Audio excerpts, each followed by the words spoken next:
বালুরঘাট কলেজের ইউনিয়ন ঘরে জলের আসর। বালুরঘাট ল কলেজে তৃণমূল ছাত্রনেতা দাদাগিরির ছবি সুকান্ত মজুমদারের এক্স হ্যান্ডেলে ভাইরাল হওয়ার পর এবারে বিদ্যুৎ দপ্তরের এক আধিকারিকের কীর্তিকলাপ ফাঁস করলেন সুকান্ত মজুমদার। নিজের এক্স হ্যান্ডেলে সেই তথ্য ফাঁস করলেন।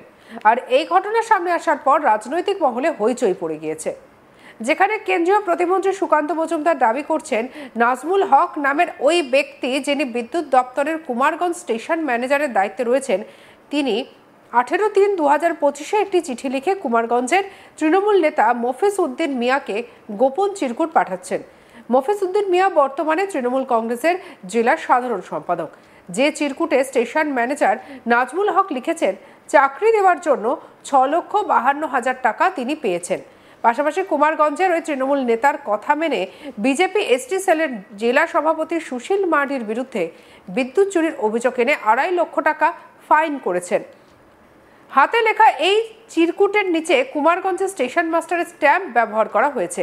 ওই চিরকুট এক্স হ্যান্ডেলে কেন্দ্রীয় প্রতিমন্ত্রী সুকান্ত মজুমদার পোস্ট করতেই রাজনৈতিক বিতর্ক শুরু হয়েছে দক্ষিণ দিনাজপুর জেলায়। কি বলছেন সুকান্ত মজুমদার, শুনবো। না, এটা আমরা পেয়েছি একটি ডকুমেন্ট। সেই ডকুমেন্টে দেখা যাচ্ছে একটি জনৈক আধিকারিক তার প্যাডে সিল দিয়ে সেখানকার বিধায়ককে লিখে পাঠাচ্ছে যে আপনি যাদেরকে চাকরির জন্য পাঠিয়েছিলেন তাদের কাছ থেকে 3 লাখ টাকা, এত টাকা, 3 লক্ষ টাকা এত নেওয়া হয়েছে। শুধু তাই নয়, তার সাথে সাথে আমাদের বিজেপির এসটি মোর্চার সভাপতি, যিনি জেলার, আমার জেলার, তাকে মিথ্যে বিদ্যুতের বিলের মামলায় ফাঁসানো হচ্ছে, সেটা পর্যন্ত লেখা হচ্ছে। এই চিঠি আমরা জনসমক্ষে এসে প্রকাশ করে আমরা আরেকবার প্রমাণ করে দিলাম যে তৃণমূল কিভাবে চাকরি বিক্রি করে, যেখানে বেকার যুবকরা চাকরি পাচ্ছে না পড়াশোনা করে, সেখানে এইভাবে চাকরি বিক্রি হচ্ছে। শুধু তাই নয়, বিরোধী দলের রাজনৈতিক নেতাদেরকে এইভাবে ফাঁসানো হচ্ছে। বিজেপি নেতা সুশীল মার্ডি কি বলছেন, শুনবো। দেখুন, ঘটনাটা তো আমাকে বিভিন্নভাবে আর্থিক অসঙ্গতিভাবে একটা বিল দেওয়া হয়। যথারীতি বিল পেমেন্টও করে দিয়েছিলাম। তারপরে বিলটা পরিশোধ করার পরে আবার যখন আমার মার্শাল, ওনারাই কানেকশন দিয়েছিলেন, মার্শাল যথারীতি মরশুমে চলছিল, সেই সময় আবার অফিস থেকে লোক নিজে এসে ডিসকানেক্ট করে দিয়ে আমার নামে একটা বিদ্যুৎ চুরি করার একটা কেস দায়ের করে। কবে নাগাদ? সেটা 2023 সালে। তারপরে আমি কোর্ট থেকে রায়ও নিয়েছি এবং কোর্টের রায় পাওয়ার পরে আমি এসএসকে আবার প্রেয়ার দিয়েছি যে আমি যে গিলটি নই তার এই কপি আমাকে পুনরায় কানেকশন দেওয়া হোক। কিন্তু এসএসের বক্তব্য যে কোর্ট কোথাও বলেনি যেহেতু টাকাটা দিতে হবে না, সেই জন্য এসএস আমার কাছে পুনরায় টাকার দাবি করেন এবং টাকা না দিলে আমাকে কানেকশন দেবেন না, এই কথা উনি বলেছেন। কত টাকা দিয়েছিলেন এবং পুনরায় কত টাকা দাবি করছে আবার? আমি 20-21 সালে মোটামুটি প্রায় 4.5 লক্ষ টাকা ওনাকে দিয়েছি এবং পুরো পেপারস আমার কাছে মজুদ আছে। এখন আবার কত টাকা দাবি করছে? উনি পুনরায় আমাকে প্রায় 2.5 লক্ষ টাকা, যেটা মামলা করেছিলেন।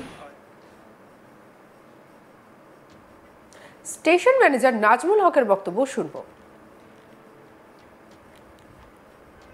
শুনুন, বিষয়টা হচ্ছে আপনার বিরুদ্ধে একটা অভিযোগ আছে, মানে নেওয়ার, দুটো অভিযোগ আছে। একটা হচ্ছে চাকরি দেওয়ার টাকা নেওয়ার, সেখানে হচ্ছে বলা হয়েছে 6,52,000 টাকা বুঝিয়ে পাইলাম, এবং এর সাথে দেখা যাচ্ছে আপনার সই এবং আপনার সিল রয়েছে। পাশাপাশি আরেকটা দেখা যাচ্ছে যে হচ্ছে বিজেপি হচ্ছে মোর্চা সভাপতি রয়েছে, এসটি মোর্চা সভাপতি রয়েছে, তার বিরুদ্ধে একটা অভিযোগ করা হয়েছে, অর্থাৎ মানে ফাইন করা হয়েছে 2.5 লক্ষ টাকা। মানে যেহেতু এটা তৃণমূল থেকে বলেছেন বলেছেন চিঠিতে এটাই লেখা আছে। সেই যে অভিযোগটা রয়েছে আপনার বিরুদ্ধে, এটা কী বলবেন? এটা সম্পূর্ণভাবে মিথ্যা, ভুল অভিযোগ। ঠিক আছে, আমি যেখানে আমার সই এবং সিল ব্যবহার করা হয়েছে, সেটা পুরোপুরি আমার সই এবং সিল মিসইউজ করা হয়েছে। ঠিক আছে, প্রথম কথা। দ্বিতীয় কথা হচ্ছে যে ব্যক্তির নাম লেখা আছে ওখানে, যে তার নামে আমি এফআইআর করেছি, তার নামে কিন্তু কোনো এফআইআর হয়নি। সুশীল মার্ডির নামে কিন্তু কোনো এফআইআর হয়নি। সুশীল মার্ডির নামে ফাইন করা হয়েছে একটা, মানে তৃণমূলের কথা অনুযায়ী তার বাবা। হ্যাঁ, তাহলে ওখানে যে কথাটা লেখা আছে সেটা সম্পূর্ণ ভুল, প্রথম। দ্বিতীয় হচ্ছে যে কর্মী ব্যাপারটা বলা হচ্ছে, আমাদের ওখানে কর্মী নিয়োগ করার ক্ষমতা আমার নেই। আমি একজন স্টেশন ম্যানেজার, অ্যাসিস্ট্যান্ট ইঞ্জিনিয়ার, আমার কাছে কোনো রকম কর্মী নিয়োগ করার কোনো ক্ষমতা আমার কাছে নেই। বিদ্যুৎ দপ্তরের রিজিওনাল ম্যানেজার শুভময় সরকার জানান, আপনাদের মাধ্যমে বিষয়টি জানালাম। নিয়োগ সংক্রান্ত বিষয়ে টাকা নেওয়ার অভিযোগে তদন্ত করে দেখা হবে। পাশাপাশি বিজেপি নেতার পরিবারে বিদ্যুৎ চুরির অপরাধে ফাইন করার যে অভিযোগ উঠেছে খতিয়ে দেখে আইনানুগ ব্যবস্থা নেওয়া হবে। কি বলছেন শুভময় সরকার, শুনবো। আপনাদের মতো সংবাদ মাধ্যমের কাছ থেকে আমি এই খবরটা জানতে পারি এবং as per statement of station manager Kumarganj CSC, যার বিরুদ্ধে অভিযোগ করা হচ্ছে যে পুরো যে চিঠিটা বলা হচ্ছে বা তার সিগনেচার যেগুলো বলা হচ্ছে সেটা ফেক। হাওয়েভার এরকম যখন একটা ইনফরমেশন আমাদের কাছে এসছে, আমরা এবং আমাদের ঊর্ধ্বতন কর্তৃপক্ষরা পুরোভাবে ব্যাপারটা আমরা দেখছি যে এটার সত্যতা কতটা। কুমারগঞ্জের তৃণমূল নেতা মাফিজ উদ্দিন মিয়া এদিন এক সাংবাদিক সম্মেলন করে জানান, সুকান্ত মজুমদার যে অভিযোগ এনেছেন তা পুরোপুরি ফেক। প্রয়োজনে এর বিরুদ্ধে তিনি আইনের দ্বারস্থ হবেন বলে জানান। কি বলছেন মফিজ উদ্দিন মিয়া, শুনবো। শুনুন না, বিষয়টা হচ্ছে আপনার বিরুদ্ধে একটা অভিযোগ আছে, মানে ইয়ে নিয়ে দুটো অভিযোগ আছে। একটা হচ্ছে, প্রথমে বলি এই ঘটনাটা টোটালটা সম্পূর্ণই একদম ভিত্তিহীন এবং ভিত্তিহীন অভিযোগ। এই কারণে ওনার চিঠিটার মধ্যেই টোটাল মিথ্যা জিনিসটা লুকিয়ে আছে। প্রথমেই বলি যে আমি একদম নিচের দিক থেকে যাচ্ছি। আপনারা সবাই জানেন আমাদের দক্ষিণ দিনাজপুর যারা সাংবাদিক আছেন, আমার সাথে আমাদের কুমারগঞ্জ বিধায়কের সম্পর্কটা কেমন, সেই সম্পর্কের সুবাদেই বলছি যে আমাকেই চিঠি করছেন ওনার সাথে পরামর্শ করার জন্য ব্যাপারটা কি করবেন, তাহলে এটা সম্পূর্ণ একটু মিথ্যা। দ্বিতীয় জায়গাটা হচ্ছে যে কেসটার কথা বলেছেন, সেই কেসটা সম্ভবত আমি যেটা শুনেছি সোশ্যাল মিডিয়ায় পোস্ট হওয়ার পরে ইলেকট্রিক অফিস থেকে একটু জেনেছি যে ওই ব্যক্তির নামে, সুশীল মার্টির নামে কোনো অভিযোগ হয়নি।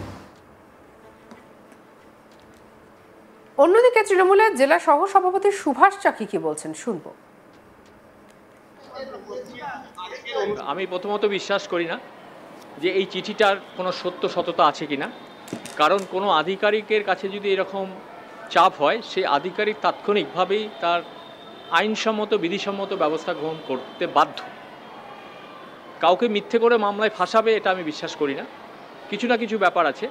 আর সুকান্তবাবু যে সমস্ত চিঠিপত্র বার করেছে তার সত্যতা কোথায় আছে তিনি আগে সেটা যাচাই করুক। আধিকারিকের কাছ থেকে কোনো অভিযোগপত্র এ পর্যন্ত কোনো উচ্চ আধিকারিকরা পায়নি বলে আমরা দেখেছি। এটা কালকে উনি ভাইরাল করেছেন, তারপরে আমরা দেখতে পাচ্ছি যে এরকম ধরনের কোনো অভিযোগ উচ্চ স্তরে এসএমের উপরে যারা আছে তাদের কাছে এরকম ধরনের হঠাৎ করে আমার একটা চিঠি, এটা আদৌ ওনার লেখা না, কার লেখা, কে লিখেছে, এবং দুটো আমাদের রাজনৈতিক কর্মী এবং তারা দীর্ঘদিন তিনটে টার্মসে তারা এমএলএ এবং দীর্ঘদিনের রাজনৈতিক কর্মীকে মেলাইন করার জন্য এটা উদ্দেশ্য প্রণোদিতভাবে এটা করা হয়েছে বলে আমার বিশ্বাস। এবং আমি বিশ্বাস করি যে বাংলার মানুষ তথা দক্ষিণ দিনাজপুরের মানুষ, কুমারগঞ্জের মানুষ সুকান্তবাবুর এইসব মানে মিথ্যা উক্তি এবং মিথ্যা রটনার যোগ্য জবাব আগামী 26-এর বিধানসভায় নির্বাচনে দিয়ে দেবে।